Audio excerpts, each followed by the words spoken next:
Heute stelle ich Pfarrer Markus Opitz einige Fragen. Er hat am kantonalen Kirchenfest in Aarau den Worship-Gottesdienst gestaltet mit vielen Anbetungsliedern, mit Lobpreisliedern. Lieber Markus, was hat dich dazu bewogen, diesen speziellen Gottesdienst zu gestalten? Ich bin in der Synode von der Reformierten Landeskirche Aargau und als das Thema aufkam mit dem Kirchenfest, da haben wir als Fraktion das ein bisschen in Frage gestellt, ein bisschen kritisiert. Es wurde dann angenommen und da haben wir als Fraktion gesagt, gut, wir wollen konstruktiv mitmachen und die Botschaft, die uns wichtig ist, auch setzen.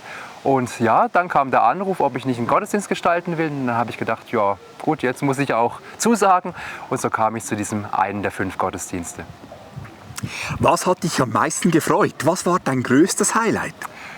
Mein Highlight war, dass trotz der Vorbereitung mit ganz unterschiedlichen Personen, dass wir gespürt haben, dass der Heilige Geist wirklich unter uns war. Es war wirklich so ein Hühnerhautmoment bei den Liedern, auch beim Abendmahl, wo wir gemerkt haben, dass Gott mitten unter uns ist und dass wir gesegnet sind. Wir kommen aus unterschiedlichen Regionen, aber wir waren eine Gemeinde, wir sind eine Gemeinde und Gott war wirklich unter uns.